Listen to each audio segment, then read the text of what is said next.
Good morning, welcome to Morning Outlook. This is Kim speaking on Wednesday the 10th of March. So looking at the euro dollar, well, bit of a funny old day yesterday. It looked like it was going to materialize into something more of a bounce. It struggled somewhat once it in the morning session and then just sort of died off. Could still see something coming of this. We're seeing this sort of move now. It was handrailing that 21 moving average, and I mean it's done that before and just never managed to break. If it can break it, well, it obviously looks much more bullish, and we've still got this weekly pivot sitting above, which could be a draw. So there's potential. It's looking, well, as I say, there's a couple of areas to look at here, but there could be a draw to the upside there. So just really looking at that at the moment. So euro just needs to be a bit patient on that at this stage. So I'm just getting a position ready for a trade on the sidelines there. Okay, the pound, well, yesterday it did end up with this sort of bullish engulfing-ish sort of pattern there. It's maybe double bottomed. I think maybe not quite done it, but the pound does look a tad more bullish on this time frame. Always has been a little bit more bullish, and you look at it on a 60-minute time frame here. Sorry, I moved that out of the way, and it does look, as I say, like it's getting underway a little bit more here. So certainly got a bit more to it. Still sort of dancing around these lows here. I wonder how much momentum we'll get behind it, how much of a shove we'll get behind it, but it's got that dollar yen as well. I mean, yesterday ended up with shooting star. Looked like it was going to start moving back. Well, a bit of a weird old shooting star, but again, it was sitting around the 4-hourly 21. It seems to be a bit of a story. If it can sort of break down that area again, maybe a bit more of a correction. If it just continues, well, that's what it will do. So a break of these highs here, as I say, may just see it push up to the prior highs, but it's just all sitting around how it moves in the next hour, really. Aussie dollar. So we're on the cusp of potentially a change on these markets. Yet it was sort of got this bullish engulfing body on the Aussie dollar yesterday, and well, this morning's it's trying. Look, it's trying, and you see, okay, it's got a lot of resistance above on the 4-hourly here.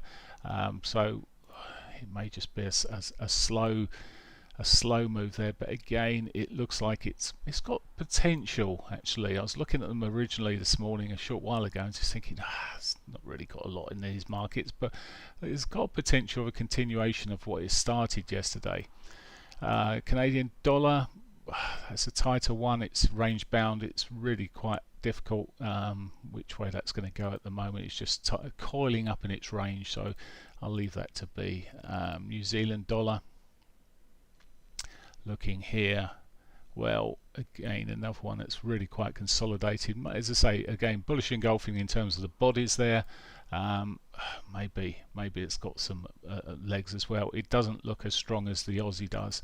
The Aussie just looks like it's got a bit better chance, but it could still push up there towards those prior highs, that weekly pivot.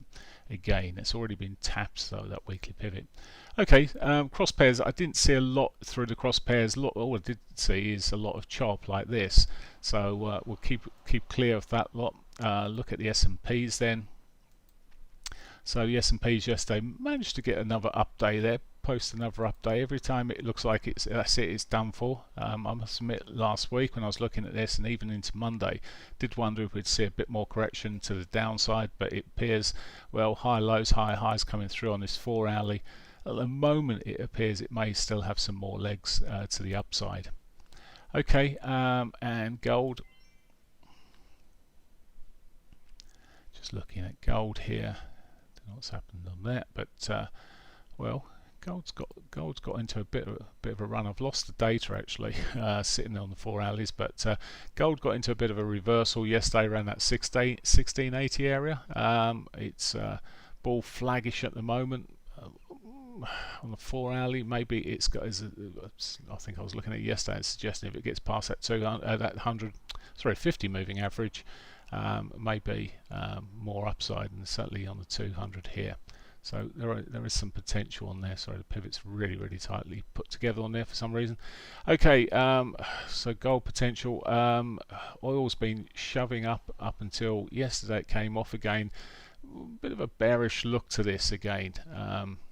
Again, too early yet for me to get into more of a sort of a swing short, but it's certainly putting in some weak signs here, lower highs, and looking towards the soft side there. So that's pretty much where we are there. Bitcoin, just a quick look at Bitcoin futures. They've been pushing, let's just go back to the dailies on these, and they're continually pushing back towards their previous highs there. So had a decent sort of run over the last 3 days, making back a lot of their losses there, which they gave back. And as I said, at this stage it looks like well, it could be pushing up for some more yet. Okay, that's pretty much it for today. There's not a significant amount that I'm looking at out there at the moment. Calendar wise, I should have mentioned today there's a few bits on there. We've got inflation in the US at 130. Now that might get become more under the microscope, bearing in mind the yields and everything else. There's expectation that inflation is going to start running a bit wild, so we'll watch out at 130. Could bring in some volatility. There's the Bank of Canada rate statement also coming out at 3 p.m. So we've got central bank report in there as well later at 3. So we'll see how it goes for those. But for now, I wish you a great day, and I will be back in the morning. Bye for now.